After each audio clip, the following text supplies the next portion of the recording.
यो भिडियोमा चाहिँ मैले तपाईहरुलाई एउटा यस्तो फोनको बारेमा भन्न गइरहेको छु जसमा चाहिँ तपाईहरुले लाखौं करोडौं पर्ने क्यामेराहरुको भन्दा पनि राम्रो क्यामेरा क्वालिटी पाउन सक्नुहुन्छ। प्लस त्यसमा तपाईले एकदमै ठुलो ब्याट्री, एकदमै बवाल खालको ब्याट्री प्लस एकदमै तगडा खालको, एकदमै दामी खालको परफर्मेन्स पनि पाउन सक्नुहुन्छ।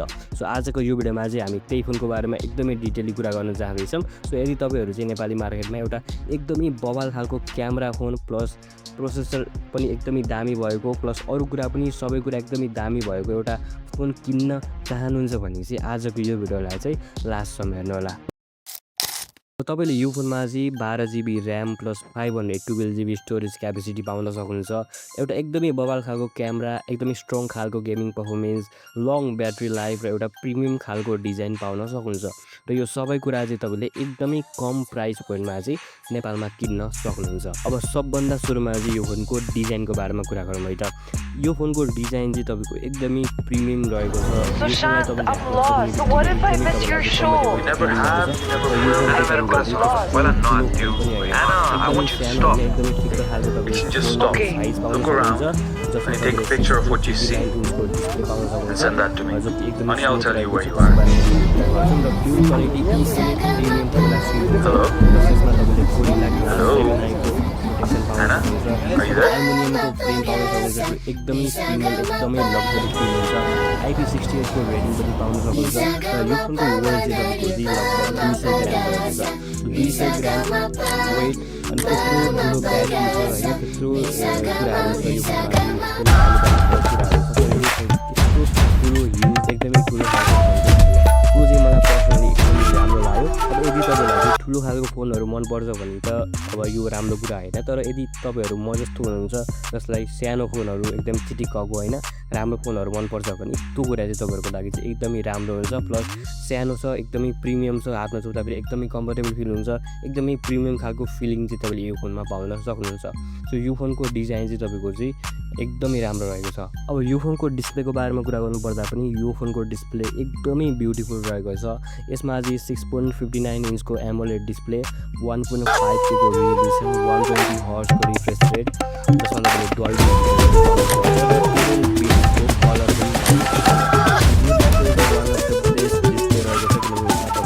सबै कुरा एकदमै राम्रोसँग हेर्न सक्नुहुन्छ।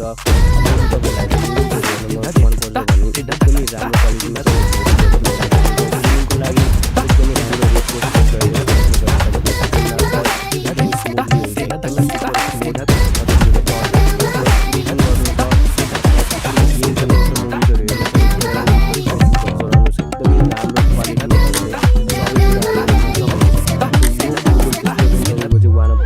डिस्प्ले रहेको छ। यदि तपाईहरु चाहिँ फोनलाई बाहिर आउटडोरमा युज गर्नुहुन्छ भने तपाईको एकदमै राम्रो ब्राइटनेस हुने त्यो कारणले तपाईको यदि तपाईले बाहिर गएर पनि फोन युज गर्नुहुन्छ भने तपाईको त्यत्तिकै शार्प, त्यत्तिकै राम्रो क्वालिटीमा चाहिँ तपाईले चाहिँ कुराहरु हेर्न चलाउन सक्नुहुन्छ।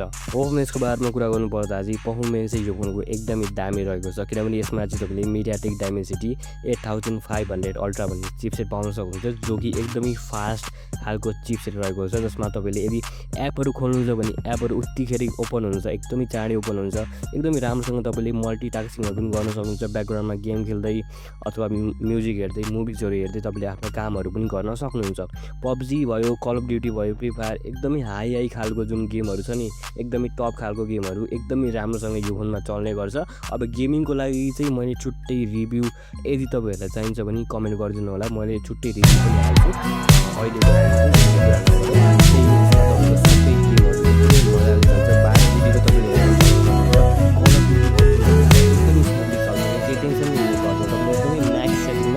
सबभन्दा हाई सेटिङमा तपाईले एकदमै प्रभावकारी गेम खेल्न सक्नुहुन्छ, गेमलाई इन्जोय गर्न सक्नुहुन्छ, गेमिङलाई इम्प्रुभ पनि गर्न सक्नुहुन्छ। सबै कुरा तपाईको एकदमै राम्रोसँग यो फोनमा चाहिँ चल्छ। अब कुरा गरौँ यो फोनको सबभन्दा राम्रो कुराको बारेमा, जो कि यसको क्यामेरा हो।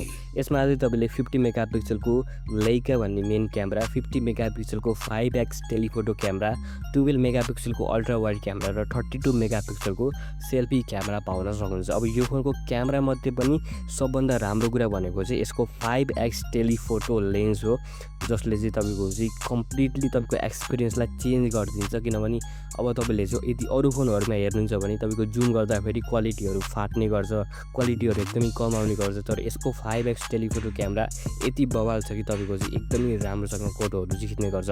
प्लस यसमा तपाईँले टिकटकहरू, इन्स्टाग्राममा रिलहरू अथवा फोटोहरू, सेल्फीहरू सबै कुरा, भिडियोहरू सबै कुरा एकदमै पर्फेक्टली खिच्न सक्नुहुन्छ। अब यदि सेल्फी गर्नुहुन्छ भने तपाईँको स्किन टोन एकदमै नेचुरल निकालिदिन्छ। अनि तपाईँको चाहिँ अब यसमा अरूको ब्याक क्यामेराबाट भयो अथवा तपाईँको नेचरको फोटोहरू भयो एकदमै दामी आउँछ। डे लाइटको फोटो त एकदमै बवाल रहेको छ। प्लस नाइट फोटोहरू पनि तपाईँको एकदमै राम्रो यसले चाहिँ निकालिदिन्छ होइन। अनि अल्ट्रा वाइड क्यामेरा चाहिँ यो फोनको खासै स्ट्रङ मलाई लागेन। अब यदि तपाईँहरूलाई चाहिँ अल्ट्रा वाइड क्यामेरा एकदमै मनपर्छ भने अलिकति नराम्रो भयो, नत्र आई थिङ्क धेरै जस्तो मान्छेलाई चाहिँ अल्ट्रा वाइड क्यामेरा मन पर्दैन, खासै राम्रो पनि हुँदैन। त्यो चाहिँ अलिकति यसमा नराम्रो होइन, तर अलिकति कमजोरी चाहिँ त्यो पार्टमा चाहिँ यो फोन देखिएको छ। बाँकी स्किन टोनहरू एकदमै नेचुरल, एकदमै राम्रो तपाईँलाई देखाउँछ होइन। ओभरअल क्यामेरा चाहिँ यो फोनको एकदमै बवाल रहेको छ, मलाई एकदमै मन परेको थियो। मैले यस्तो चाहिँ क्यामेरा कम्पेरिजन मैले हेरेको थिएँ होइन कतै। अनि तपाईँको चाहिँ साइडमा आइफोन थियो अनि उता भिभो थियो। अनि यसको क्यामेरा क्वालिटी एकदमै नेचुरलकै देख्दा पनि कुनै एकदमै हाई एन्ड एकदमै राम्रो कुनै 2-3 लाखको क्यामेराले खिचेको जस्तो फोटोहरू चाहिँ यसले निकाल्दो रहेछ। एकदमै राम्रो फोटोजहरू, भिडियोजहरू चाहिँ यो फोनले निकाल्ने गर्छ। सो यो फोनको क्यामेरा चाहिँ एकदमै बवाल रहेको छ। अब यो फोनको ब्याट्रीको बारेमा यदि मैले कुरा गरौँ भने तपाईँले चार्जर भन्ने वर्ड नै बिर्सिनुहुन्छ के, यस्तो दामी ब्याट्री रहेको छ। किनभने यसमा तपाईँले म्यासिभ 6500 mAh को सिलिकन कार्बन ब्याट्री पाउन सक्नुहुन्छ, जो कि तपाईँको एकदमै लामो समयसम्म टिक्छ। सो चार्जरलाई चाहिँ तपाईँले बिर्सिँदै केही पनि फरक पर्दैन। ब्याट्री लाइफ एकदमै इन्सेन्ट रहेको छ। यसमा 67 वाटको फास्ट चार्जिङ स्पिड रहेको छ। एकदमै कम समयमा तपाईँको एकदमै धेरै चार्ज हुन्छ होइन। अनि त्यो धेरै चार्ज चाहिँ एकदमै लामो समयसम्म टिक्छ, जसले गर्दा तपाईँले चाहिँ ब्याट्रीको बारेमा चिन्ता लिनु नै पर्दैन। जसले गर्दा तपाईँको डाइरेक्टली गेमिङमा तपाईँको राम्रो हुन्छ। गेमिङ अथवा मुभिजहरू हेर्दाखेरि त्यस्तो झन्झट गर्नु पर्दैन, चार्ज लगाइराख्ने यताउता केही पनि त्यस्तो चिन्ता लिनु पर्दैन। राम्रोसँग मुभिज हेर्न सक्नुहुन्छ। सिरिजहरू हेर्नुहुन्छ भने झनै राम्रो भयो। गेमरहरूको लागि पनि एकदमै राम्रो चाहिँ यो कुरा रहेको छ। सो गेमरहरूको लागि पनि यो फोन चाहिँ एकदमै बवाल रहेको छ।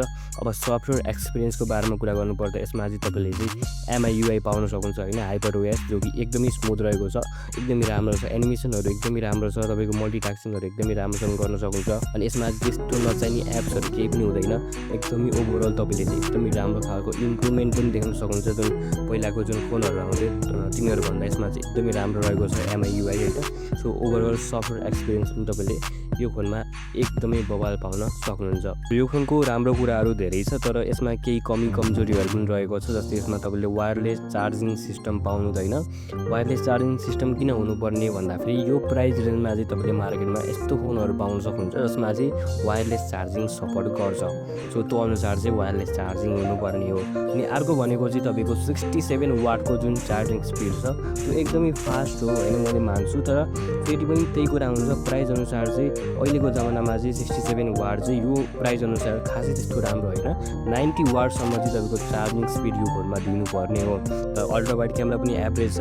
तिनै कुरा हो यो फोनमा नराम्रो भनेको। बाँकी यो फोन मलाई चाहिँ एकदमै बवाल लागेको छ। यदि तपाईँहरूलाई गेम खेल्न, नेटफ्लिक्स चलाउन, मुभिजहरू हेर्न, कुनै पनि कुरा गर्नको लागि एउटा फोन चाहिएको छ र तपाईँहरूको बजेट एकदमै राम्रो छ, तपाईँलाई चाहिँ आइफोन, स्यामसङ कुनै पनि फोन मन पर्दैन, तपाईँलाई चाहिँ एउटा युनिक फोन किन्नु छ भने चाहिँ तपाईँहरूको लागि यो फोन चाहिँ एकदमै बेस्ट हुन्छ। ढुक्क भएर यो फोन किन्नुहोस्, तपाईँहरूले चाहिँ रिग्रेट चाहिँ गर्नुहुँदैन।